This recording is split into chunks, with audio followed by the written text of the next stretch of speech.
Stop for a moment and think about the last time a friend, a coworker, or even a stranger online announced a big win.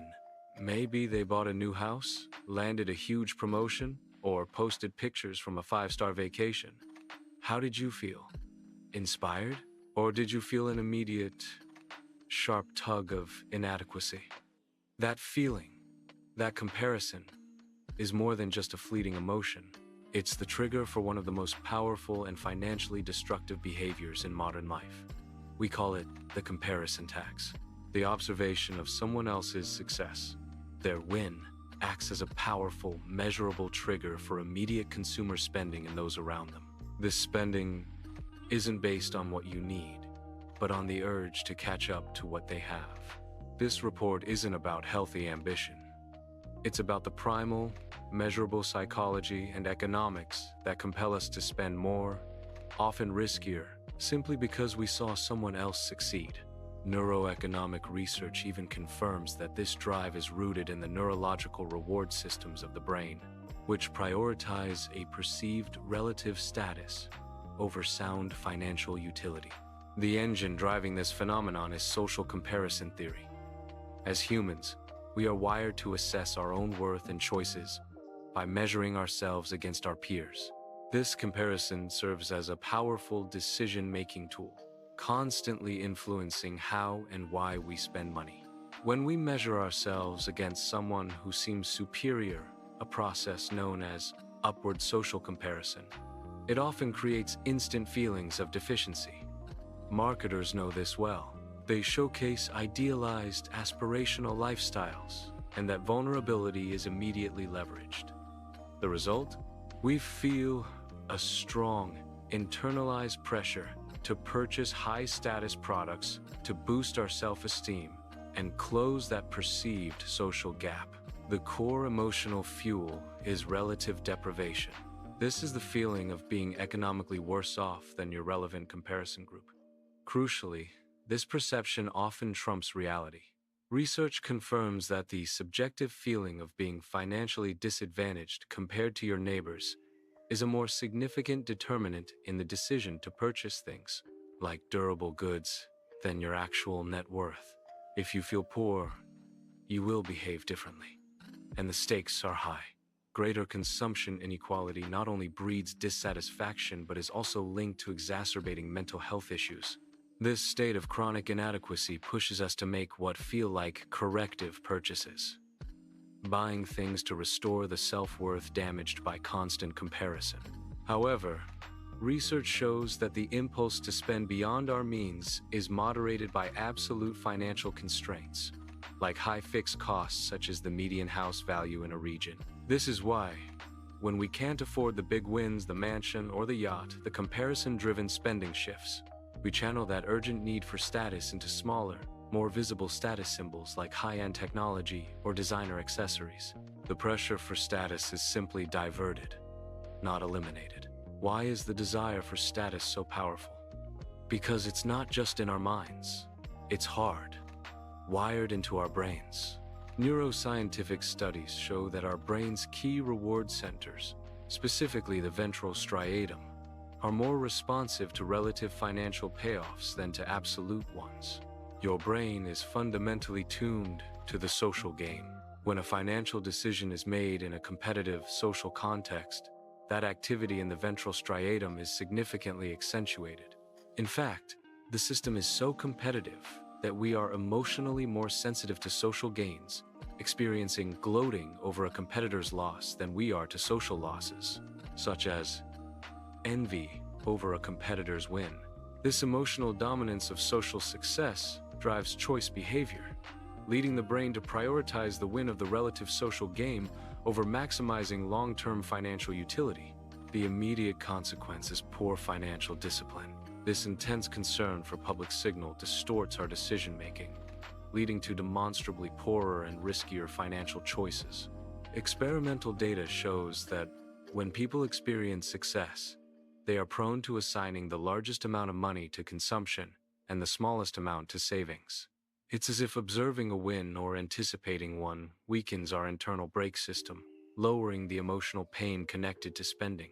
The emotional barrier is gone, replaced by a justification for indulgence. That urgent need to close the status gap then translates directly into impulsivity, which is fundamentally a lack of self-control. So, what exactly do we buy when we are driven by someone else's success? We gravitate toward things designed specifically to signal status. This is conspicuous consumption, the public display of wealth meant explicitly to signal one's high social position. Sometimes, the motivation is even more aggressive. What economist Thorstein Veblen termed invidious consumption, which is consumption intended specifically to provoke the envy of others. The items used in this cycle are known as positional goods.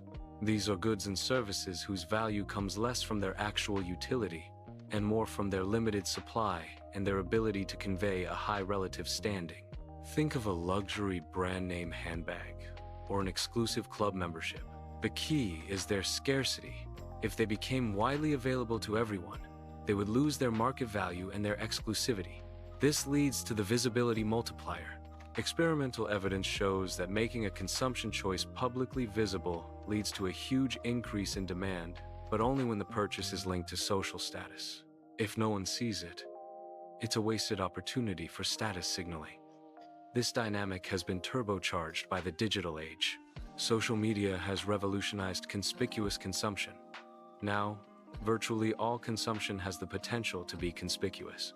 Users actively engage in image management, frequently displaying luxury products, wealth, and expensive services on their social networks. This creates conspicuous online consumption behavior. As social comparison activities rise with usage intensity, the visibility of purchasing decisions is heightened exponentially. This has expanded the definition of status to include experiential consumption.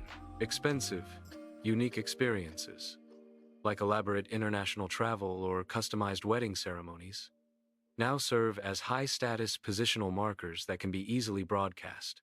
The urgent emotional need to close the status gap overrides rational price sensitivity, leading us to pay a positional premium, an artificially inflated price that covers not just the item's quality, but its scarcity and ability to deliver that crucial status signal.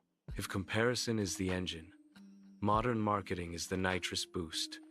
Commerce actively engineers this spending response by using sophisticated psychological tactics.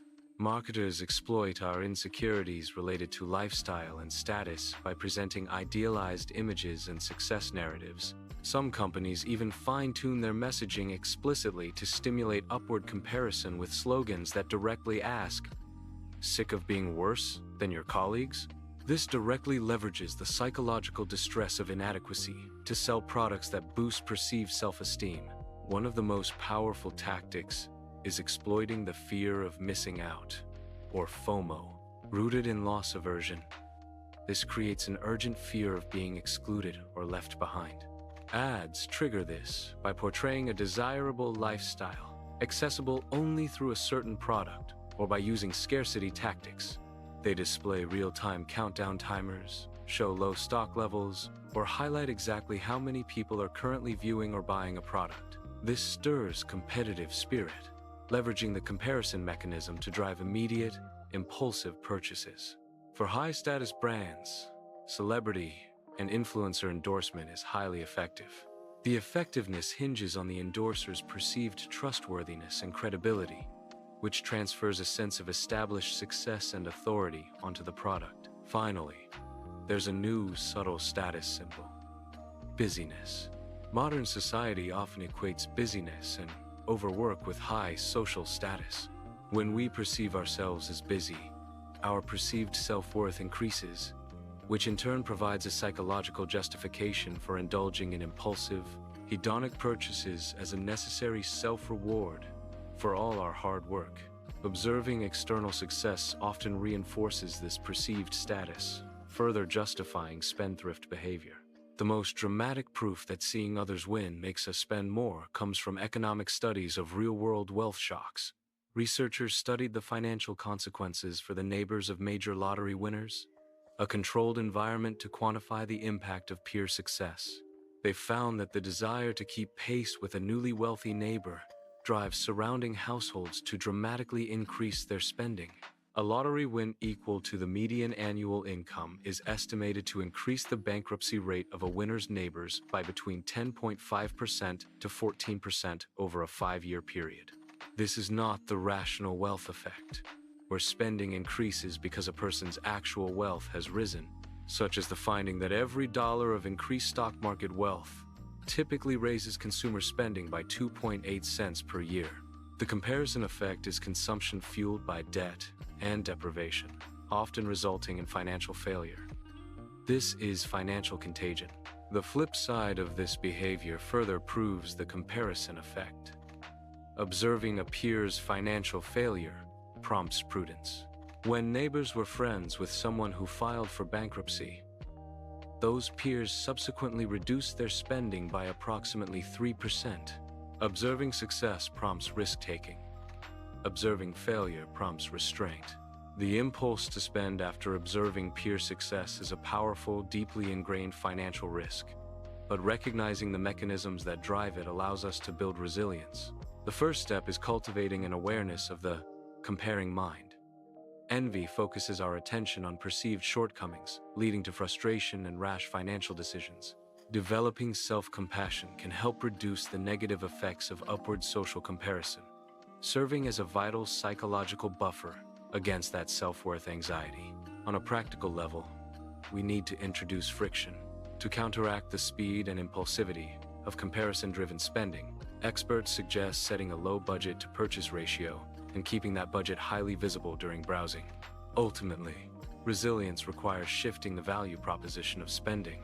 We must move away from positional goods, things valued only for their status, and focus on spending that provides internal utility and reflects our personal self-expression. The best defense, however, is discipline. Financial resilience is highest among those who regularly track their spending and, most critically, among those who maintain emergency savings. Data shows that individuals with 3 months of savings have an 87% chance of being financially resilient, compared to 55% for those without. Finally, remember that social connectedness, genuine relationships can successfully displace money as the sole source of status and self-worth. The constant pursuit of external validation will always cost you. The key to winning your own financial game is to stop competing in everyone else's. And finally, thanks for watching. Don't forget to hit like and subscribe so you won't miss more valuable insights about finance.